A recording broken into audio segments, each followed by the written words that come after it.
Hello and welcome to the World News on Voice of the People TV. I am Amina Ojelabi. Before we begin the news, kindly visit our website www.vop.ng for fresh and trendy news. Now, the United Nations Security Council on Monday adopted a U.S.-drafted resolution on the third anniversary of Russia's invasion of Ukraine that takes a neutral position on the conflict as U.S. President Donald Trump seeks to broker an end to the war. The short resolution reflects Trump's upending of U.S. policy on Ukraine after taking office last month and his more conciliatory stance towards Russia. In contrast, former President Joe Biden's administration led effort at the United Nations to support Ukraine throughout the war. Russia's UN ambassador Vasily Nebenzia acknowledged constructive changes in the U.S. position on the conflict. He told the Council the resolution was not an ideal one, but a starting point for future effort towards peaceful settlement. The 15-member UN Security Council had been deadlocked throughout the war and unable to take any action because Russia holds a veto. But the 193-member General Assembly has repeatedly supported Ukraine's sovereignty and territorial integrity and called for a just, lasting and comprehensive peace in line with the UN Charter. Meanwhile, Europe's participation in Ukraine peace talks will be needed eventually, but Moscow first wants to build trust with Washington. President Vladimir Putin said on Monday, while suggesting that a deal to end the conflict may still be far off. As Ukraine marked the third anniversary on Monday of Russia's invasion that has killed thousands of civilians and displaced millions, U.S. President Donald Trump suggested the war could end within weeks, but he did not elaborate. Putin told Russian state television that Trump was approaching the Russia-Ukraine conflict rationally and not emotionally, but gave the impression it might not end as soon as Trump would like. Both his telephone conversation with Trump and recent talks between the United States and Russia in Riyadh touched on the issue of resolution of the conflict in Ukraine. Meanwhile, Ukraine and key European allies both objected to not having been invited to the initial round of talks on Ukraine held last week in Saudi Arabia by the United States and Russia. In the meantime, the estimated cost to rebuild Ukraine's economy after Russia's invasion has risen to $524 billion, nearly 3 times its expected 2024 economic output, the World Bank, United Nations, European Commission, and the Ukrainian government found. A new study by the institutions included data from Russia's invasion 3 years ago through December 31st, including a 70% increase in damages to Ukraine's energy infrastructure from Russian attacks. It showed an increase of over 7% from the last estimate of $486 billion 1 year ago, with housing, transport, energy, commerce, and education being the most affected sectors. The study quantifies the direct physical damage to buildings and other infrastructure, the impact on people's lives and livelihoods, and the cost to build back better, the institution said in a joint news release. U.S. President Donald Trump is pushing to end the war through separate talks with Russia and Ukraine, telling reporters during a meeting with French President Emmanuel Macron that a deal could be reached in weeks. In the meantime, Israel Prime Minister Benjamin Netanyahu has demanded the complete demilitarization of much of southern Syria. It is an announcement that could make conflicts between Israel and the new leadership in Syria after the toppling of President Bashar al-Assad more likely. In a speech to Israeli military cadets on Sunday, Netanyahu said that Israel would not allow the forces of Hayat Tahrir al-Sham, HTS, to the Islamist group that led the overthrow of Assad regime nor the new Syrian army that is being formed to enter the areas south of Damascus. Netanyahu demanded the complete demilitarization of southern Syria in the provinces of Quneitra, Deraa, and Suida from the forces of the new regime. He added that Israel would not tolerate any threat to the Druze community in southern Syria. He also said that Israeli forces would remain indefinitely inside the Syrian territory that they have seized since Assad fall last December, which would be a shift in Israeli strategy. Until now, Israel had described its move into a UN-monitored demilitarized buffer zone in the Golan Heights as a temporary measure to ensure the security of Israelis on the other side.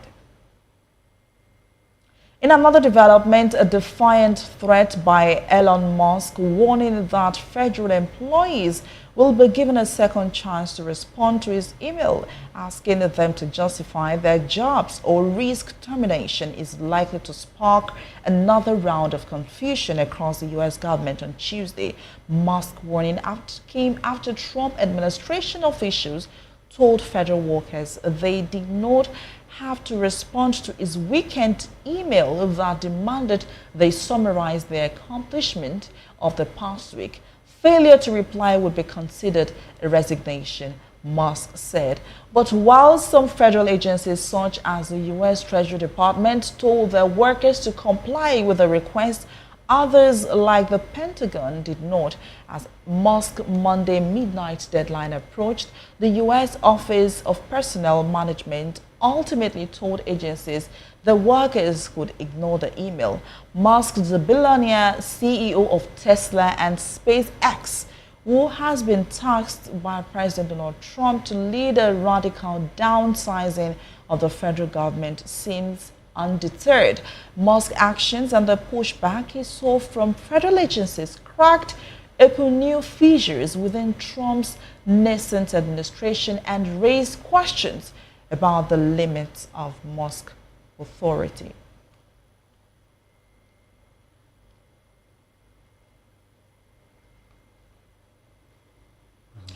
Joining us to analyze these stories is our VOP TV in-house analyst, Mr. Dele Fanimo. You're welcome, Mr. Fanimo. Thanks so much for having me. You're most welcome. So, it's like we're twinning, kind of looking like coffee brown and what do you call that? I'm colorblind apart from primary colors, red, white, and blue. Oh, I see. Possibly black. Okay, I see that. Every other variation I don't understand. Okay. And I refuse to understand. Okay, no problem. So let's go right into the story. Let's start with UN Security Council adopts neutral U.S. stance on Ukraine war. Now, how do you think the U.S. drafted resolution neutral stance impacts global efforts to support This is just Ukraine speaking to what sovereignty? This is what. And of course, Russia and Ukraine war, they're marking their 3rd anniversary. So do we see likely peace resolution taking place as they mark their 3rd anniversary? Unfortunately. But first question first, the second question, all interwoven. Yeah, I recall that I spoke extensively about some of these things in the past. How Biden wanted to take the sail off. As the seer of the future. Not too sure of that toga. You know, I recall that I said early in December that whatever Biden is doing now is to shape what Trump is likely to come up with shortly after his inauguration as the American president.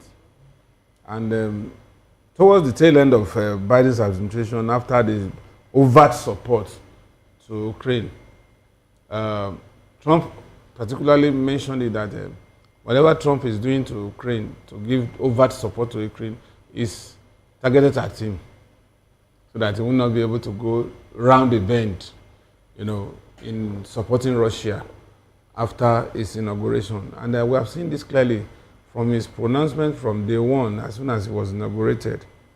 His stance First, he stopped the $20 billion aid to Ukraine.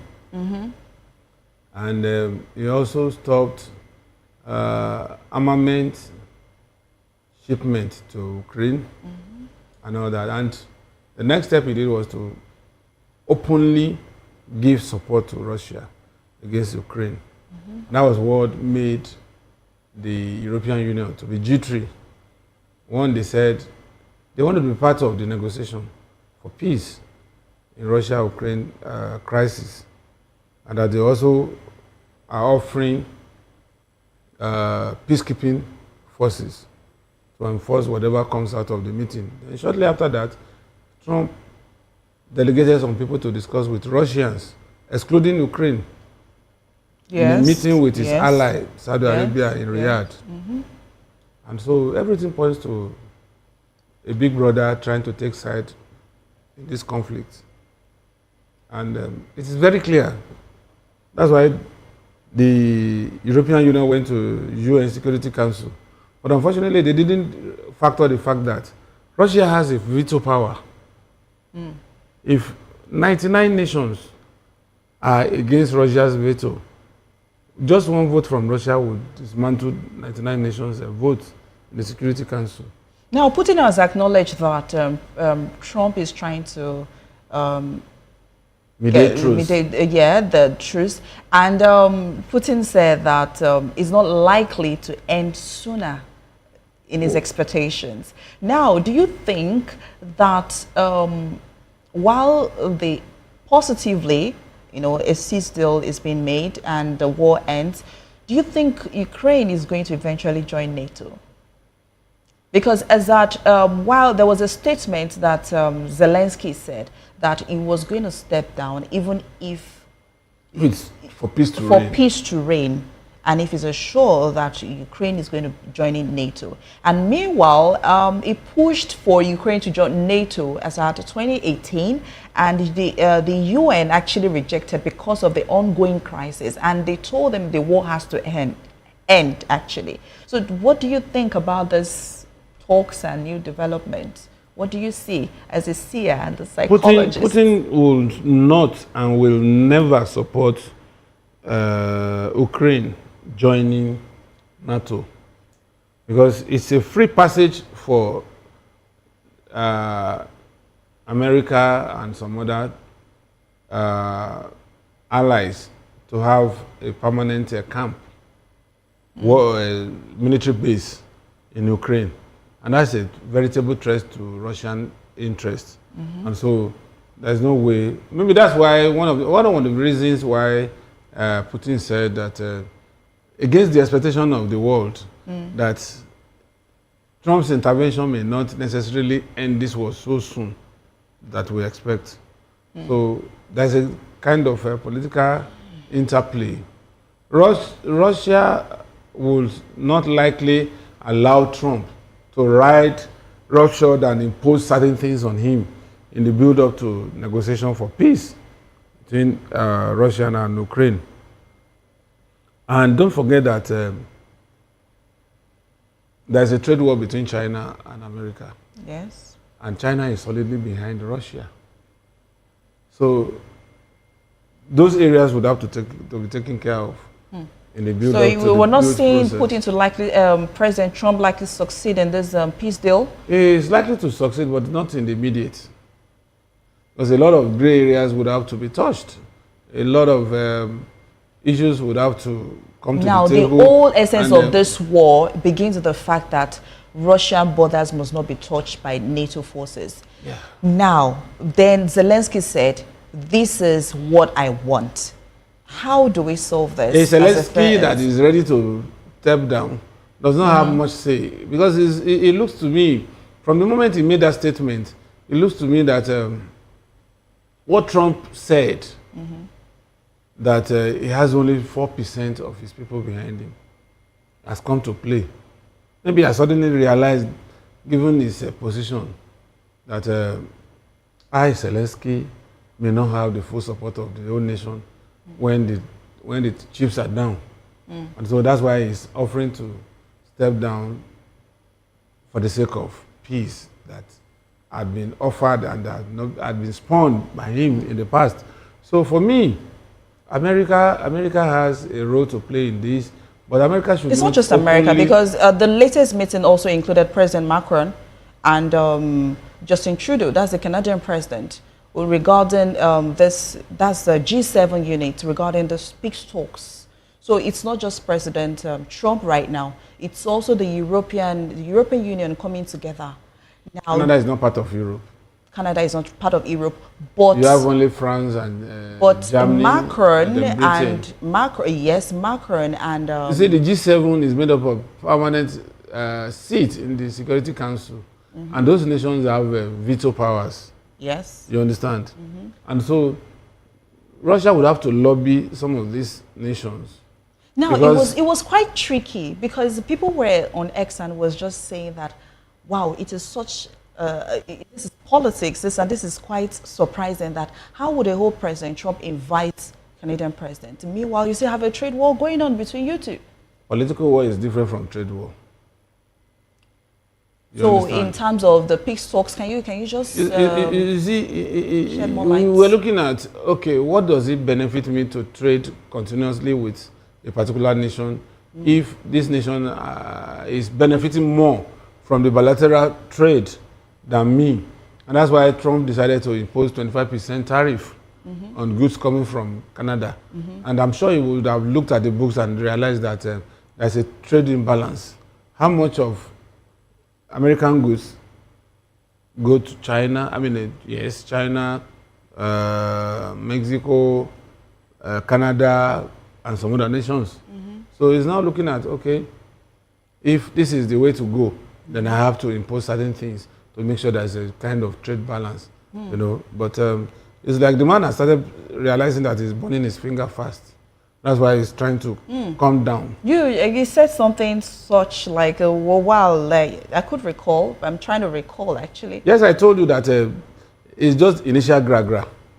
I think it's now coming down because everybody was shocked. We remember. How many deportations have we had in the last 1 week or two?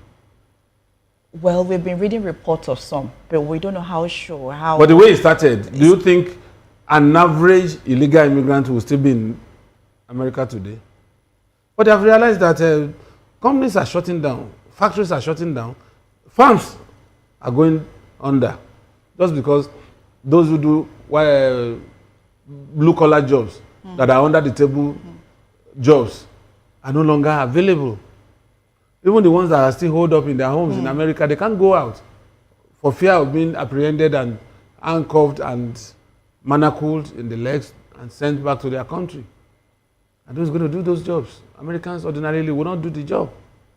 That's why it's coming down. You recall that Modi, the but we're talking about coming India, down. There's a story that I read earlier about Elon Musk, and I want to ask you because it seems Elon Musk like is becoming the alter ego. Yes.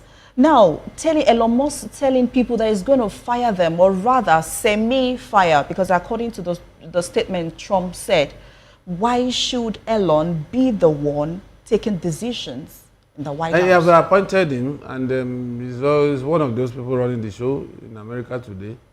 And, you know, they have their own arrangement because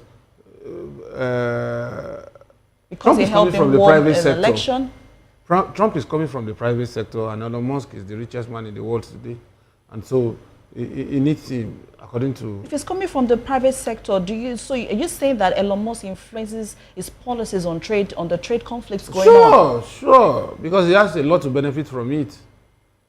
Elon Musk has a sure reason to support it because he's going to benefit maximally from that trade restrictions and the imposition of tariff. How? Elon Musk trades in the ICT. And a conflict between China and America would also give him an edge in that sector. So how will you not expect an Elon Musk to goad Trump into ensuring that he's shutting China, for instance, and he comes up with his own agenda towards making sure that America has an edge over China in trade disputes. particularly in ICT, robotics, AI, and all the rest. So that's his forte, and he will be glad. So now, Putin says Europe needed in Ukraine talks, but suggests deal still distant. What is it trying? What message is it trying to pass across? What he's saying is that there are some gray areas that they have to look at. Like, they have to cross the T's and dot the I's. Otherwise, they will not be goaded into just rushing into some of these things, you know. Now, we have heard of the deal that the U.S. wants the minerals of the Ukraine. What about the deal from Russia? We have not heard anything from it about Russia that. is a big player in this. So America is not likely to. Don't forget, in history, we've seen how the Cold War played out, which led to Gorbachev being in the government before Russia was balkanized to many countries, including what we have today in Ukraine. And that's why Putin is very tactical about the prosecution of this war, because Very he knows tactical. in his heart of hearts, he knows that his people are also part of Ukraine that is fighting. That's why he has not gone full blast to attack Ukraine the way he would have loved to. 100 drones, that was 2 days ago or 3 days, 2 or 3 days ago, 100 drones all at once within during the peace talks going on. The That was trajectories are there in Ukraine that can neutralize it. oh. You know, there's something that is going on that those who understand will understand, those who may not understand will not understand. You understand? You think with the might of Russia, if Russia had deployed its arsenal against Ukraine, Ukraine would be no more today. But I'm just cautious because what they want is to annex Ukraine at the long run Exactly. and make it part of Russia. Because majority of those people that are inhabitants of Ukraine were originally Russians. It's just like if Nigeria is going to war with Republic of Benin today, we would be mindful of the fact that some Yoruba ethnic nationalities had been cut off to Republic of Benin. So we're not going to close our eyes, 2 eyes to fight them and devastate them to the extent that there won't be anything left after the war. That is what is playing out in Ukraine-Russian war. And that's why he feels he needed time to look at all the shades of opinion and then what he stands to gain and what he stands to lose before he begins to say, okay, this is the route to go. So Trump also understands that. That's why he's treading softly and making sure that his ally, Russia, Now, is put in a better position. Ukraine says we need $524 billion to recover, rebuild after war. That's the World Bank. So do you see the World Bank granting Ukraine this huge amount of money? You see, incidentally, it was World Bank that did that project and came up with that figure. And this is why I say I'm an apostle of peace. For everything that happens around the world, the first thing I consider is peace. Because war takes its toll on both material and human elements. So will you call Zelensky selfish of going into the war in the first place? No. You see, what precipitates war is ego. If you think you want to ride roughshod on me, no, I'm not going to agree. Yes, I'm an underdog. But David was an underdog when he confronted Goliath. But the Bible didn't explain to us how much support David got before he got Goliath down. But what we're saying is, today, there is no war without casualty. And there's no war without collateral damage. If Russia is going to also compile what it has lost, both human and material resources, it would also come up with some figures. And so now the question you now ask yourself is, if you are going to come back to begin to assess your losses and begin to assess your gains, why did you go to war in the first place? Because at the end of the day now, in all of this, after people had died, after people had been rendered homeless, after buildings had been brought down, now you are counting the cost of rebuilding. Why did you go to war in the first instance? Why didn't you toe the line of peace and do negotiation? That's why it's always good and gratifying to see how nations come handy when they are trying to mediate peace and trying to ensure there's a resolution of conflict before it escalates. Now, at the end of the day, after killing and all, destroying and everything, they're not coming back to the round table now. So do you think the World Bank can help bridge this financial gap between Ukraine and Ukraine at a cost? At a cost. World Bank is not Father Christmas. They won't just come wholesale to say they want to build Ukraine from the devastation of this war. It must come at a cost. Either they give them moratorium, and from the expiration of the moratorium, these are the things you have to do to ensure. And most cases, the Bretton Woods institution, they like debt servicing than debt repayment. Because it's like a tunnel that does not have an end.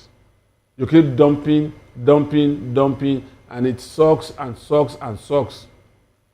Now, talking about Zelensky has asked for billions of dollars, both from US, and as about 2 weeks ago, you were here when Keir Starmer also said it's going to donate some money for security talks. Those are talks that border on tokenism. You understand? Do you think the World Bank is the same as well? How much is Starmer pledging? How much is Macron pledging? Compared to the devastation. So for me, it's just like federal government in Nigeria giving palliative, and you are not solving the underlying problem that precipitated palliative. Now, a last question.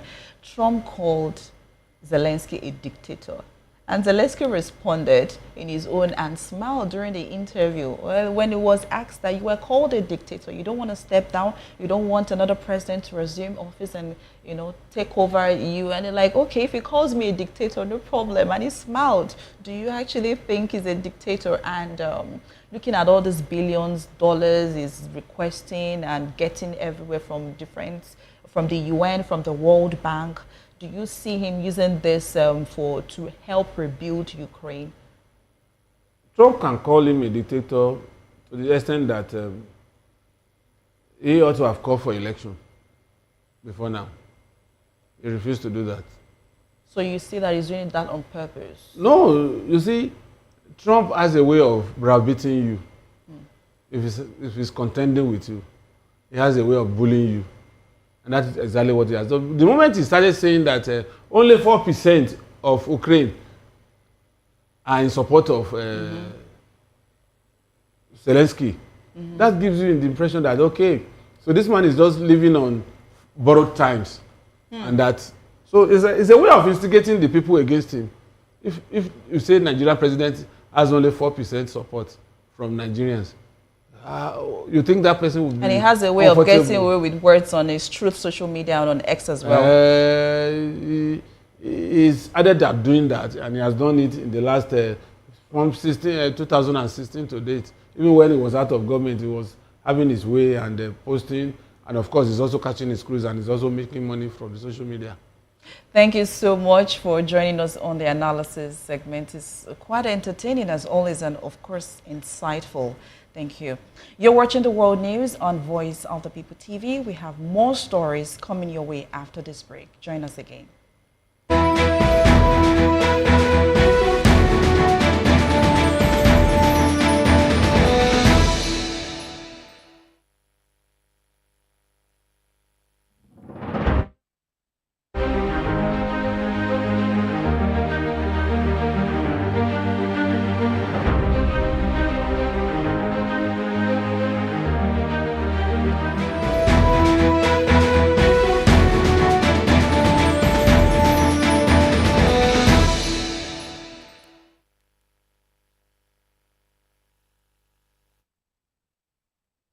You're welcome back. Russia will not be readmitted into the group of 7 nations as U.S. President Donald Trump has requested. German Finance Minister Jörg Kukies told newsmen in an interview. Kukies said the condemnation of the G7 of Russia's war of aggression is very clear, especially on the 3rd anniversary of Russia's brutal attack, adding that Trump's proposal would not get the unanimity required. The Kukies will travel on Tuesday to Cape Town for the G20 meeting of finance ministers, with the U.S. Treasury Secretary Scott Bessent staying away due to a scheduling conflict. The current state of the global economy will be a central topic of the meetings. In the meantime, Prime Minister Keir Starmer said on Tuesday he would increase defense spending to 2.5% of GDP every year by 2027, rising to 3% after 2029, a clear signal to U.S. President Donald Trump that Britain will step up its effort to boost Europe's security. On the eve of his departure to meet Trump in Washington, Starmer told Parliament he was bringing the increase in defense spending forward to offer Europe more support as the U.S. spearheads peace talks with Russia over its war in Ukraine. With public spending already stretched in Britain, Starmer said the increase would mean a cut to international aid spending, an announcement he said he was not happy to make out, but one which was necessary to offer Ukraine and Europe support in a new era. Meanwhile, Germany could approve a fund to boost defense spending before the outgoing parliament steps down next month, while leaving debate over state borrowing limits to new lawmakers elected on Sunday. An ally of vote winner Friedrich Merz said on Tuesday. Merz faces tricky coalition talks and the prospect of an obstructive parliament after far-right and far-left parties surged. Germany is considering a special fund for increased military spending as it faces a confrontational Trump administration and hostile Russia. A source in Merz's Conservative Party said it could be hundreds of billions of euros. Berlin is also expected to face a debate over easing constitutional limit on state borrowing, both to pay for the defense boost and to help lift the wider economy from the doldrums. Romania's 3 opposition far-right parties filed a motion of no confidence in the pro-European coalition government on Tuesday, a move likely to fail, but also to boost the party's public profile ahead of a rerun presidential election. The 3 parties won around 35% of seats in the December 1st parliamentary election, capitalizing on popular anger with a centrist establishment marred in accusations of corruption. In the no confidence motion, Romania's second largest party, the Alliance for United Romanians, along with SOS Romania and the Young People's Party, POT, accused the 2-month-old government of corruption and of losing credibility. Political analysts expect the Social Democrat-led coalition to survive the no-confidence vote, but say it is another example of the far-right parties flexing their muscles as Romania's greets for a rerun of a cancelled presidential election that a far-right NATO critic, Colin Georgescu, had looked set to win.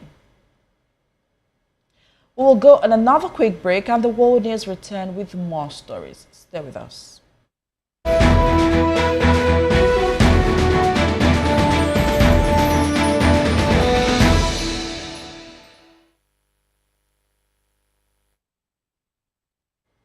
Welcome back and thanks for staying tuned.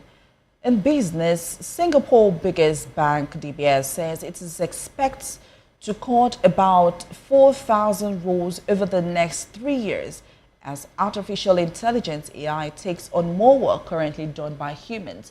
The move will affect temporary and contract staff, a bank spokesperson said, with a reduction in the workforce coming from natural attrition as projects are completed. Permanent staff are not affected by the cuts. The bank's outgoing chief executive, Piyush Gupta, also said it's expected to create around 1,000 new AI-related jobs. It makes DBS one of the first major banks to offer details on how AI will affect its operations. The company did not say how many jobs will be cut in Singapore. In another development, Apple plans to invest more than $500 billion at about £396 billion in the US over the next 4 years, starting with a new advanced manufacturing factory in Texas. The tech giant said it is expected to create 20,000 new jobs over that time, with the vast majority of roles in research and development, software and artificial intelligence (AI). It is not clear to what extent the spending is an acceleration of the company's current activities. Apple said the sum included everything from spending on supplies to Apple TV plus productions. The announcement comes days after Apple boss Tim Cook met with President Donald Trump, who has made increased corporate investment in the US a priority. In its announcement, Apple said its investment was its largest ever spent commitment and would expand its support for American manufacturing. The new 250,000 square feet factory in Houston, Texas, is set to produce servers that were previously manufactured outside the US to support Apple Intelligence, the company's AI system. The company said the iPhone maker added it would open in 2026 and create thousands of jobs. We move to sports. In England, head coach Thomas Tuchel has held talks with Arsenal defender Ben White before naming his first squad next month. Tuchel, who started his role officially on 1st of January, said at the World Cup draw in December that he would reach out to White. White left England's 2022 World Cup camp in Qatar after the group stage to return home for personal reasons. He has not been in an England squad since making himself unavailable for selection. The 27-year-old has played 4 times for the Three Lions, with his last appearance in March 2022. Galatasaray said they would initiate criminal proceedings against Fenerbahce manager Jose Mourinho after claiming he made racist statements following the team's 0-0 draw on Monday. It was not clear which statements Galatasaray were referring to, speaking a newsman in the news conference after the Istanbul derby. Mourinho said the home bench had been jumping like monkeys and also repeated his criticisms of Turkish referees, saying it would have been a disaster to use an official from the country. And that's all on the world news. Thanks for watching. Don't forget to subscribe to our YouTube channel at Voice of the People TV and on other social media platforms at VOP TV Live. I am Amina Ochalabi. Join us again, same time tomorrow.